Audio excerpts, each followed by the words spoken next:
تیتر اول امشب: خامنه‌ای میگوید امارات به مردم عرب، جهان اسلام و فلسطین خیانت کرده. چه شد که ایران از کربلا به قدس نرسید ولی اسرائیل از ابوظبی به خلیج فارس رسید؟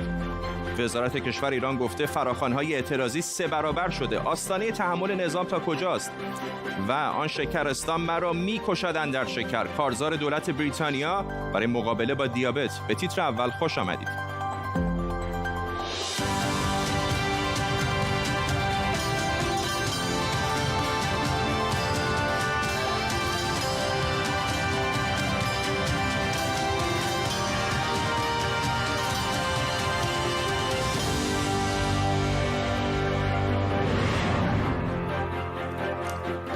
سلام بر شما. علی خامنه‌ای رهبر جمهوری اسلامی امروز برقراری روابط امارات با اسرائیل رو خیانت خونده و گفته امیدواره اماراتی‌ها زودتر بیدار بشن. او گفته که کسانی که پای اسرائیل رو به منطقه باز کردن باید شرمسار باشن. از طرف دیگه امارات و اسرائیل با شوق و شور به سرعت دارن روابطشون رو در همه زمینه‌ها گسترش میدن. این تحولی بزرگ، مهم و تاریخی در منطقه است و گفته‌های رهبر ایران حالا نشون میده که به نظر ایران به جد از این توافق نگرانه. در طول نیم ساعت آینده تیمی از خبرنگاران و کارشناسان ما رو همراهی میکنن. اول بریم سراغ امید شمس، حقوقدان و تحلیلگر امور بین‌المللی از همینجا در لندن. آقای شمس، به نظر میاد که ایران شاید به شکل پیشبینی اینقدر سرعت گسترش روابط امارات رو با اسرائیل نمی‌کرد. درسته، بسیار درسته. در واقع میشه گفتش با اینکه سابقه‌ای داره در آغاز این روابط و برمیگرده آشکارترینش به سال 2009 و دیدار مشترک سفرای امارات و اسرائیل در سازمان ملل با نماینده اوباما برای مسئله ایران و از همون ابتدا هم مسئله روابط اسرائیل و ایران و امارات حول مسئله نگرانی‌هاشون درباره ایران آغاز شد. در این حال امارات تلاش کرد روابطش رو با ایران هم تا حدی بهبود ببخشه، اما در سال 2019 برای مثال دیدار با فرماندهان مرزبانی اتفاق افتاد، اما به سرعت متوجه شد که عدم ثبات سیاسی و ملوک و طوایفی دیپلماسی که درون ساختار جمهوری اسلامی است این امکان رو براش ایجاد نمی‌کنه. در نتیجه برگشت به سمت تحکیم روابطش با اسرائیل و به نظر میاد که با توجه به صحبت‌های امروز علی خامنه‌ای که باید منتظر واکنش شدید ایران به نظر من به ویژه در منطقه لیبی برای به شکل تنبیه کردن امارات از طریق حمایت از نیروهای رقیب در واقع نیروهای مورد حمایت امارات باشیم و همینطور من فکر کنم ایران به ترکیه نزدیکتر خواهد شد که موضعش درباره اسرائیل در حال حاضر نزدیک هست به ایران و این شرایط رو ولی در مجموع نمیتونه باز به نفع ایران تغییر بده، برای اینکه به نظر میاد که حرکت به سمت عادی سازی روابط با اسرائیل از طرف کشورهای حاشیه خلیج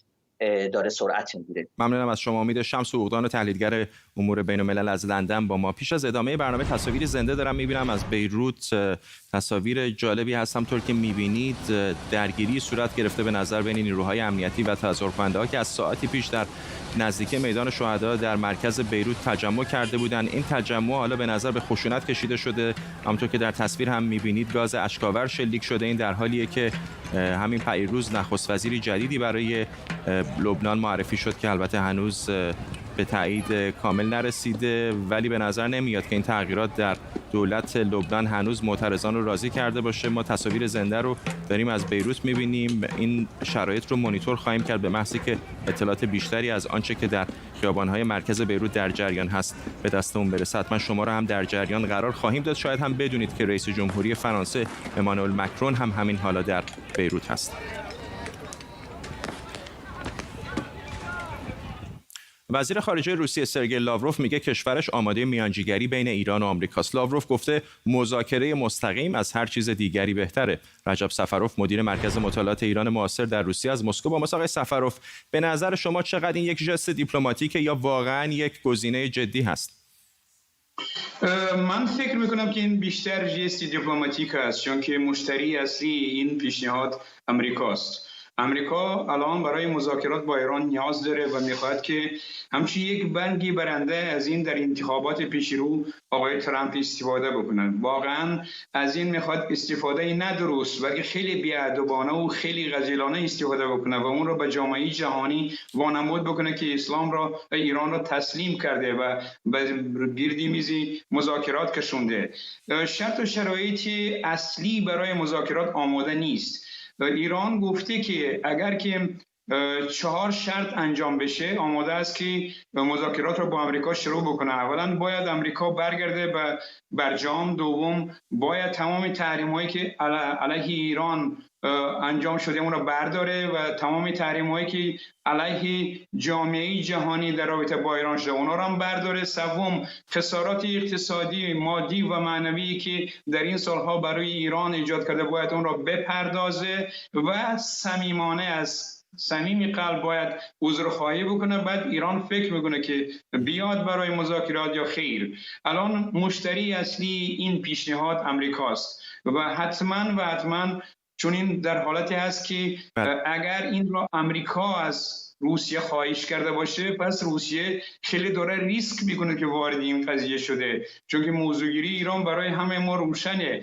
امریکا شریکی نیست، کشوری نیست که با اون تعهدات به امضا رسانه. وقتی که یک شرطنامه بین المللی که 10 سال روی اون تمام جامعه جهانی کار کردن و فکری بهترین دیپلماسی خودشون گذاشتن، اون در یک زمان داره زیر پا میگذاره، پس چی تضمینی وجود داره که اصلا این تعهدات جدید باید عملی بشه و نقشی میانجیگری هم کی میتونه تضمین این را بده؟ بنابراین من فکر میکنم که این یک درخواست یا عاملی راضی‌کننده روسیه بود و این پیشنهاد طرف روسیه کرد که ما این توافقات و برقراری ارتباط را میخواهیم. رجب سفروف در مسکو، ممنونم از شما.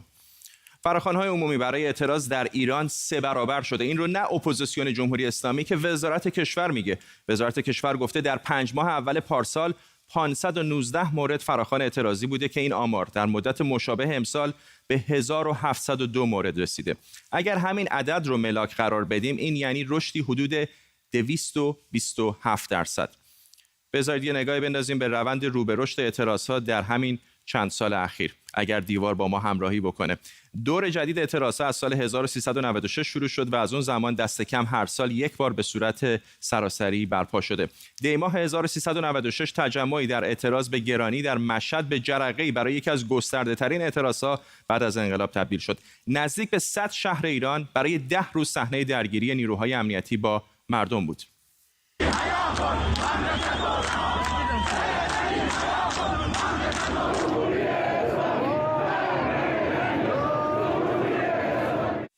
در مرداد 1397 اعتراضات مشابهی در واکنش به افزایش قیمت طلا و سکه و کاهش ارزش ریال به راه افتاد. این اعتراضات از اصفهان و کرج شروع شد و خیلی سریع به سراسر شهرهای دیگر ایران هم رسید. بعد میرسیم به آبان 98 و اعتراض به افزایش قیمت بنزین، یکی از بحران‌های بزرگ سالهای اخیر برای حکومت ایران.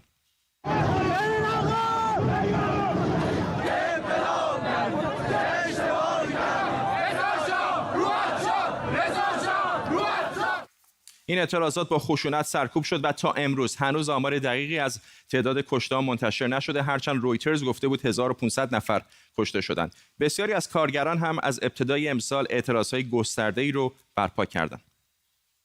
آقایون سوار نشن.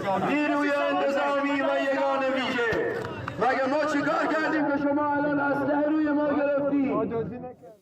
از جمله کارگران هفت‌تپه و هپکو و همینطور بخشی از صنعت نفت و گاز ایران که نشون میده مسائل اقتصادی همچنان یکی از مهمترین عوامل اعتراضات در ایرانه. مرزاد بروجردی، رئیس دانشکده امور بین‌الملل مؤسسه فناوری ویرجینیا از لس آنجلس با ماست. آقای بروجردی، به نظر شما آستانه تحمل حکومت ایران تا کجاست؟ الان خود وزارت کشور داره میگه که فراخوان‌ها برای اعتراضات 3 برابر شده. ببینید، به نظر من بالا رفتن تعداد فراخوان‌ها یک بیانگر این مسائل هست که نارضایتی مردم از اوضاع و حکومت است. به عبارتی دیگه امیدی به این امامزاده نبستن مردم. این یه شکل دیگر هم بیان این میکنه که ساختار معیوب سیاسی ایران، چون کانال‌های دیگری برای پیگیری خواسته-ها از طریق احزاب و غیره وجود نداره، مردم مجبور به اعتراض هستن که همونجوری که در گزارش شما هم بود تعداد اونها بیشتر میشه. اما آن چیزی که فکر می‌کنم مهم در نظر بگیریم در عرض این 4 دهه گذشته این است که این اعتراض‌ها و خیزش‌ها عمدتاً گستردگی و تداوم لازم رو نداشته. یعنی به طور دیگه میشه گفت که کوتاه مدت و مقطعی بودن و بعد از یک مدتی فروکش کردن. دلایل این هم فکر می‌کنم بسیار مهم است. دلایل من جمله این که حکومت اجازه تبلیغ به مخالفین نمیده یا سازماندهی نمیده، عدم حمایت مالی از تظاهر کنندگان، اینکه ائتلاف با گروه‌های دیگر اجتماعی صورت نگرفته، ضعف نهادهای مدنی و همچنین توان حکومت در سازماندهی تظاهرات متقابل سبب شده که این اعتراض‌ها نتونن دیرپا باشن. به عبارتی میشه گفت ترازوی حکومت با تاکید بر پول نفت، سپاه، نقش مذهب و همچنین نهادهای مانند کمیته امام و جهاد سازندگی و غیره سعی میکنه که بحران‌ها رو رهبری کنه. چشمانداز آتی به نظر من برمیگرده به سوال اصلی، این هست که توان اقتصادی حکومت عامل اصلی خواهد بود که آیا ما شاهد بالا گرفتن اعتراضات خواهیم بود یا فروکش کردن. ممنونم از شما. مرزاد بروجردی از لس آنجلس با ما. معاون وزیر خارجه ایران عباس عراقچی در کمیسیون مشترک برجام در وین شرکت کرده. قراره در این کمیسیون به تعهدات طرفهای برجام پرداخته بشه. این در حالی که آمریکا دنبال اونه که تحریم‌های ایران رو برگردونه و عراقچی خواستار موضع واحد کمیسیون درباره تلاش‌های آمریکا شده. همکارم نیلوفر پور ابراهیم از مقابل هتل کوبرگ در وین با ماست. نیلوفر، دستاورد آقای عراقچی چه بوده؟ حداقل تا اینجا میتونیم بگیم تنها دستاوردی که داشته ایران اینه که تونسته کشورهای اروپایی رو در کنار خودش جمع بکنه در مقابل آمریکا برای حفظ برجام. ایران میگه امیدواره که کشورهای اروپایی همچنان موضعشون رو که در نیویورک اتخاذ کردن، یعنی مخالفت با به کار افتادن استپ بک، برگشتن تحریم‌های شورای امنیت، اون چیزی که آمریکا میخواد رو ادامه بدن. اما موضوعات دیگه هم در این جلسه امروز مطرح شده. البته همچنان منتظر بیانیه مشترک عباس عراقچی و هلگا اشمیت، معاون مسئول سیاست خارجی اتحادیه اروپا که این جلسه رو رهبری می‌کردن هستیم. اما اونطور که نماینده چین بعد از این جلسه گفته موضوعات دیگه مطرح شده، مثل بحث مربوط به بازسازی راکتور عراق که چین میگه همچنان به اون پایبنده، ولی معافیت‌های تحریم‌های آمریکا که برداشته شده مشکلاتی رو برای خرید تجهیزات به وجود آورده. از طرف دیگه بحث مربوط به همکاری ایران با آژانس که همه از اون استقبال کردن به دلیل اینکه ایران اجازه نداده بود آژانس از 2 سایت هسته‌ای بازدید بکنه، یکی از مشکلات پیش روی ایران با کشورهای اروپایی و اعضای برجام بوده. موضوع دیگه بحث بازگشت تمام تحریم‌های شورای امنیت، چیزی که آمریکا به دنبالشه. نماینده چین میگه که کاملا از نظر او باید این قطعنامه 2231 اجرا بشه، حتی تحریم ها برداشته بشه، تحریم های تسلیحاتی، ولی از نظر این کشور باید به شکل دیگه‌ای به نگرانی ها برای فروش سلاح در منطقه رسیدگی بشه. نیلوفر پور ابراهیم در وین، ممنونم از تو. آیا جمعیت ایران کوچک و پیر میشه؟ آیا باید نگران تغییر ساختار جمعیتی در ایران بود؟ کارشناسان مرتب در مورد کاهش نرخ رشد جمعیت ایران هشدار میدن. کار به جایی کشیده که سال 93 پای علی خامنه‌ای هم به چالش‌های جمعیتی ایران باز شد و خواهان افزایش نرخ باروری شد. امشب جمعیت ایران رو زیر ذره بین میبریم.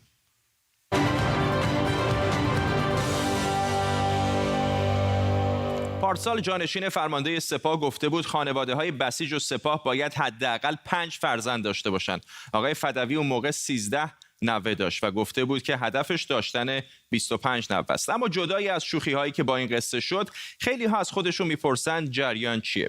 دهه 70 همه جا از تابلوهای تبلیغاتی تا پشت دستمال کاغذی و بسته نمک با شعار فرزند کمتر زندگی بهتر پر شده بود. اما حالا برعکس شده و میگن فرزند بیشتر زندگی شادتر.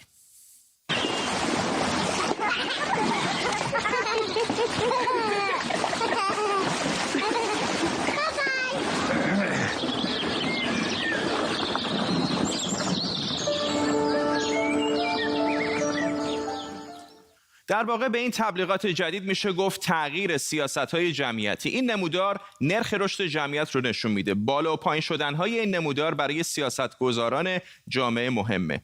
رشد نرخ جمعیت قبل از انقلاب اینجا شکسته و از 3.13 به 2.71 رسیده. در واقع این وقتیه که برنامه کاهش جمعیت به توصیه سازمان ملل از سال 1346 شروع میشه و تقریبا تا 2 سال قبل از انقلاب شیب منفی میشه.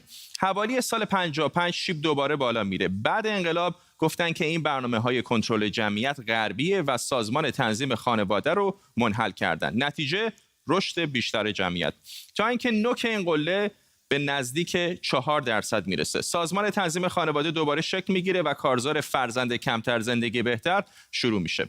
حالا به گفته مقامات رسمی نرخ رشد جمعیت به نزدیک 1% رسیده و برخی پیش بینی میکنن که ممکنه منفی هم بشه.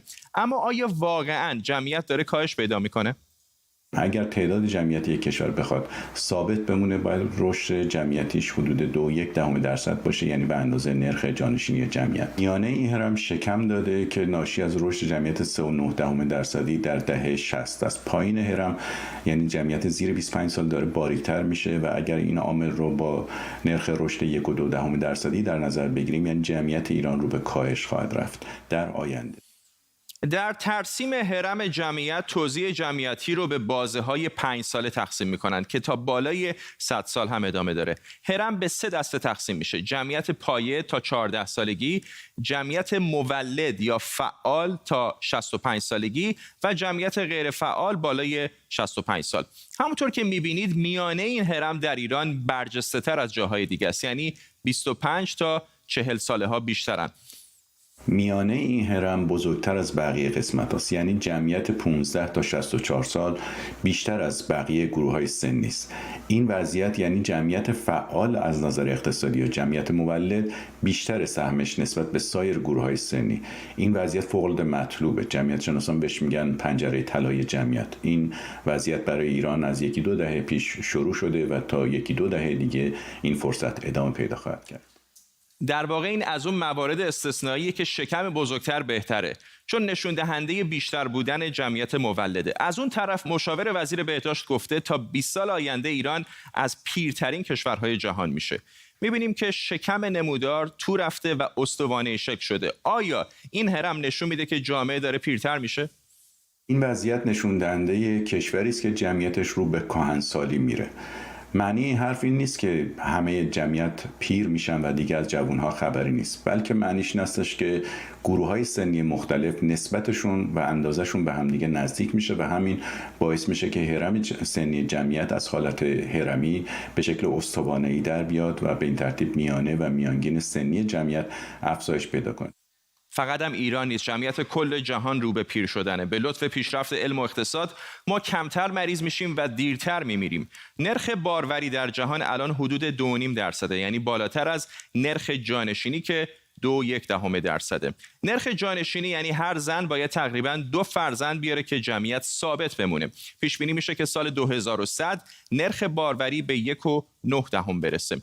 میانه سنی جهان الان 31 ساله. تخمین میزنن که سال 2100 این به 42 سال برسه. میانه سنی توی ایران هم در حال افزایش. سال 75 هنوز زیر 20 سال بود. سال 95 به 30 سال رسید و تخمین میزنن که تا سال 1430 میانه سن به 47 برسه. میانه سنی سنیه که در اون دقیقاً نصف جمعیت پیرتر و نصف دیگر در سنین جوانتر از اون قرار دارن. توی جمعیت شناسی اگه میانه سنی زیر 20 سال باشه جوان، بین 20 تا 30 سال میان سال و میانه سنی 30 سال یا بیشتر پیر به حساب میاد. برای جلوگیری از پیر شدن جمعیت کار چندانی نمیشه کرد، چون که برنامه‌های مشوق افزایش جمعیت در هیچ جای جهان پاسخ نداده. دلیلش هم روشنه. کاهش جمعیت ناشی از علت‌های اقتصادی، اجتماعی، فرهنگی متعدد و پیچیده‌ای بوده که این علت‌ها بر نمیگردن به گذشته، بنابراین جمعیت هم افزایشش بر نمیگرده به آهنگ و روند گذشته. در مورد ایران هم احتمالاً با چنین وضعیتی روبرو خواهیم بود. شاید بهترین و مهمترین کاری که بشه کرد اینه که سرعت پیر شدن جمعیت رو ازش کاست، نه چیزی بیش از این. پیش‌بینی ها با هم متفاوتن، اما تخمین زده میشه که جمعیت ایران تا سال 1430 به 100 میلیون یا حتی بیشتر برسه. آمارها نشون میدن که تا 30 سال دیگه هنوز نیروی کار یا جمعیت فعال کافی وجود داره. نگرانی اینه که ساختار جمعیتی ایران رفته از یک کشور جوان به سوی یک کشور سالخورده تغییر کنه. داریم پیر میشیم.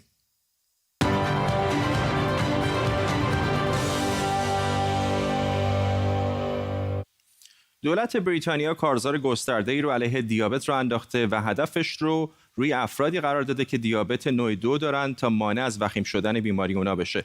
واقعیت اینه که شکر داره جون آدما رو میگیره و شرکت‌های تولید غذا و نوشیدنی تقریبا در همه چی شکر میریزن.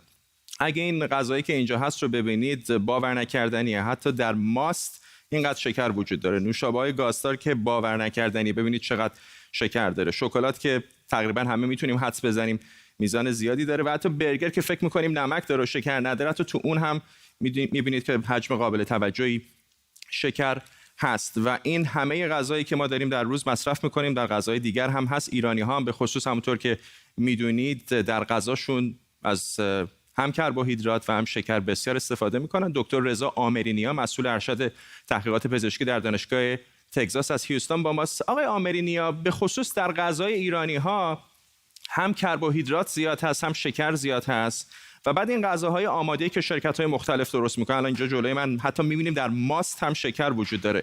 چه کار میشه کرد که واقعا از اینا دوری جست و زندگی سالمتری داشت؟ بله، با درود خدمت شما و بینندگان محترم.